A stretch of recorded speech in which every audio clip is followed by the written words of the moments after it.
We'll guide you through how to make a formula in Excel. If you find this useful, then please consider subscribing and liking the video. Formulas are a great way of doing calculations in Excel.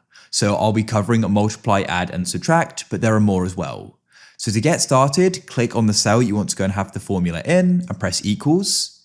You want to go and click on the cell you want to go and start with. For multiply, you need to use an asterisk icon, which is the star icon, which you can click on your keyboard. Select the cell you want to do it with next, and then you can go and keep repeating that. Then when you're finished, you can press enter and it'll be multiplied.